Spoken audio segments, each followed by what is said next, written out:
Election സട്ട താജ opinion poll survey.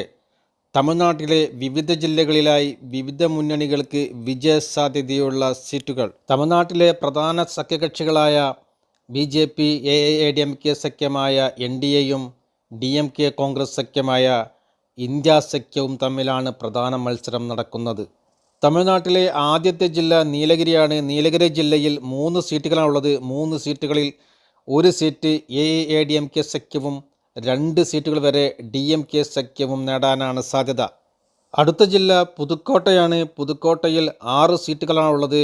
6 സീറ്റുകളിൽ 2 സീറ്റുകൾ വരെ AIADMK സഖ്യവും 4 സീറ്റുകൾ വരെ DMK സഖ്യവും നേടാനാണ് സാധ്യത.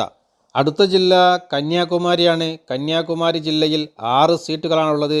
6 സീറ്റുകളിൽ 1 സീറ്റ് AIADMK സഖ്യവും 4 സീറ്റുകൾ വരെ DMK സഖ്യവും 1 സീറ്റ്